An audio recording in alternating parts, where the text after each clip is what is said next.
నమస్కారం ఈటీవీ 360కి స్వాగతం. ముందుగా ప్రధానాంశాలు.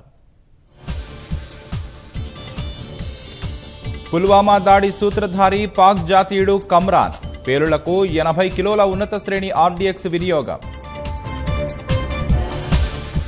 ఉగ్రఘాతుకంపై ఇవాళ హోంశాఖ అఖిలపక్ష భేటీ.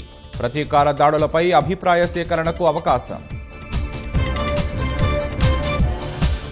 అమర జవాన్లకు భారతావని అశ్రు నివాళి. కొవ్వొత్తుల ర్యాలీలు, ముష్కర వ్యతిరేక నినాదాలు. మంత్రుల ప్రమాణ స్వీకారానికి రంగం సిద్ధం. ఏర్పాట్లపై రాజ్భవన్లో నేడు ఉన్నత స్థాయి సమావేశం. కాంగ్రెస్ భాజపా మధ్య లోక్సభ సమరం. కలిసికట్టుగా పనిచేద్దామని నేతలకు ఉత్తమ్ విజ్ఞప్తి. రేపటి నుంచి రాష్ట్రంలో 15వ ఆర్థిక సంఘం పర్యటన. తొలి రోజు కాళేశ్వరం మిషన్ భగీరథ పనుల పరిశీలన.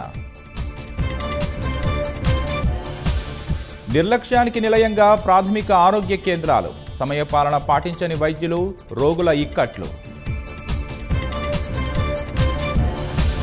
అమెరికాలో జాతీయ అత్యవసర పరిస్థితి. మెక్సికో గోడ నిధుల కోసం ట్రంప్ నిర్ణయం.